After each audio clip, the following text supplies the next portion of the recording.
Thank you very much for the update, Jenna. We've got Christine Houde joining us from the Heart and Stroke Foundation with some super all-star superfoods as we're talking about eating whole foods.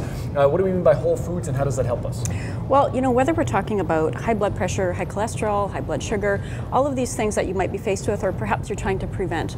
And sometimes we think there's different strategies for each of these, but the good news is that the optimal eating plan for many of these conditions is essentially the same. Okay. And when we're talking about whole foods, we're meaning real foods, not processed foods, whole foods. Non-processed, right from the farm into me. So let's talk about some of those all-stars when it comes. Should we start with the nuts I was so excited about? Sure, absolutely. So one of the greatest all-star foods, I guess, as you talked about, is nuts. Now we know that 1 ounce of unsalted nuts 4 times a week can reduce your risk of heart disease by 37%.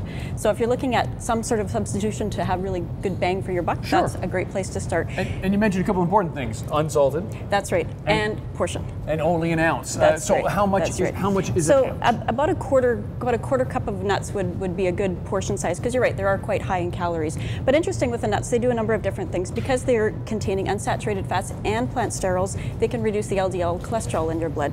Secondly, because they have a great protein to fat ratio, they can actually help to stabilize your blood sugars. And thirdly, because they contain potassium and magnesium, which are good nutrients in controlling blood pressure, there's really 3 different impact points with one kind of food. But keep in mind the no salt and the portion control, because that can get tricky on you. You got it. Okay, well, how about the beans and legumes? So this is all part of the soluble fiber family, and this is a terrific food for preventing disease as well. So soluble fiber does a couple of different things. First of all, there's insoluble, which is sort of the roughage, that type of fiber. The soluble fiber is the soft stuff, and this helps to lower our LDL cholesterol as well. Which is the bad cholesterol. Which is the bad cholesterol, okay, that's right. And it can also help to regulate blood sugar levels post-meal as well. So these are some great examples. So veggies such as eggplant and okra, fruits like pears and apples, you know, grains like barley and oats, and like you said, the legumes, beans, peas, and lentils. Great choice to be making. Okay, now our friend the fish. How about him? Our friend the fish. Well, we know that fish is a great food. It contains EPA, DHA, which are types of omega-3 fats, and these are important in reducing triglyceride or fat storage levels in our blood.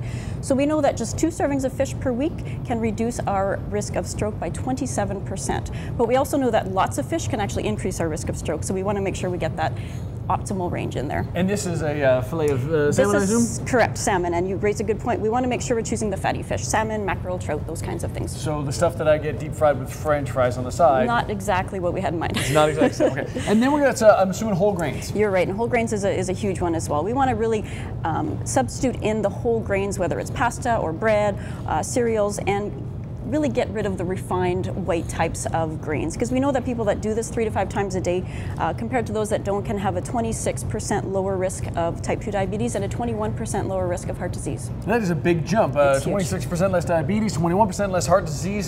Some great numbers coming from you there. Keep in mind those portions and where you're sourcing from, and it'll help you out. Coming up, you've got a quinoa salad. Why is quinoa? You know, quinoa is a great grain, and we're going to talk about how it's a complete protein, which is kind of unique, so it's a great food to be consuming. There you go. We'll do quinoa and mango. We've got that coming up in a delicious recipe right after this break here on BT.